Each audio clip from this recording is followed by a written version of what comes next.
Pathogenic and antimicrobial resistant bacteria.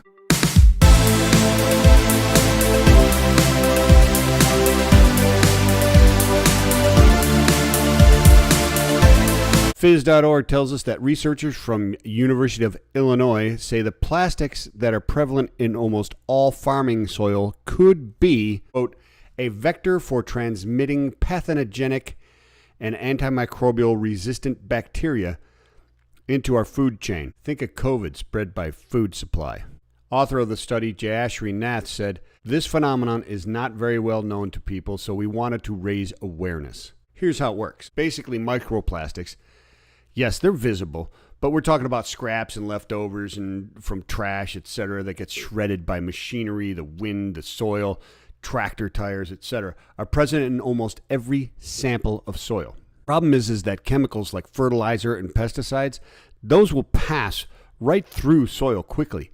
However, they stick to plastics. Bacteria and other microscopic organisms, as well as heavy metals, will also concentrate on the stable surfaces of the plastics. This creates a layer which is called a biofilm.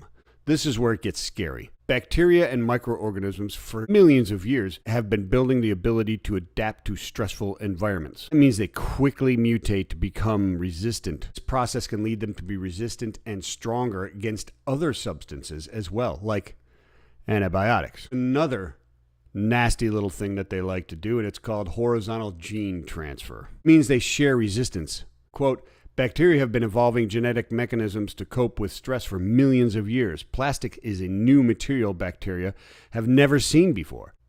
So they are now evoking these genetic tool sets to deal with that stress, said co-author Pratik Banerjee. We at OPT are working to process the plastics on site at the end of the harvest with our MRPs, or micro-recycling pods, keeping the plastics out of the soil, out of the landfill, and creating a circular supply chain for ag and the plastics manufacturing industry. OPT USA. It's what we do.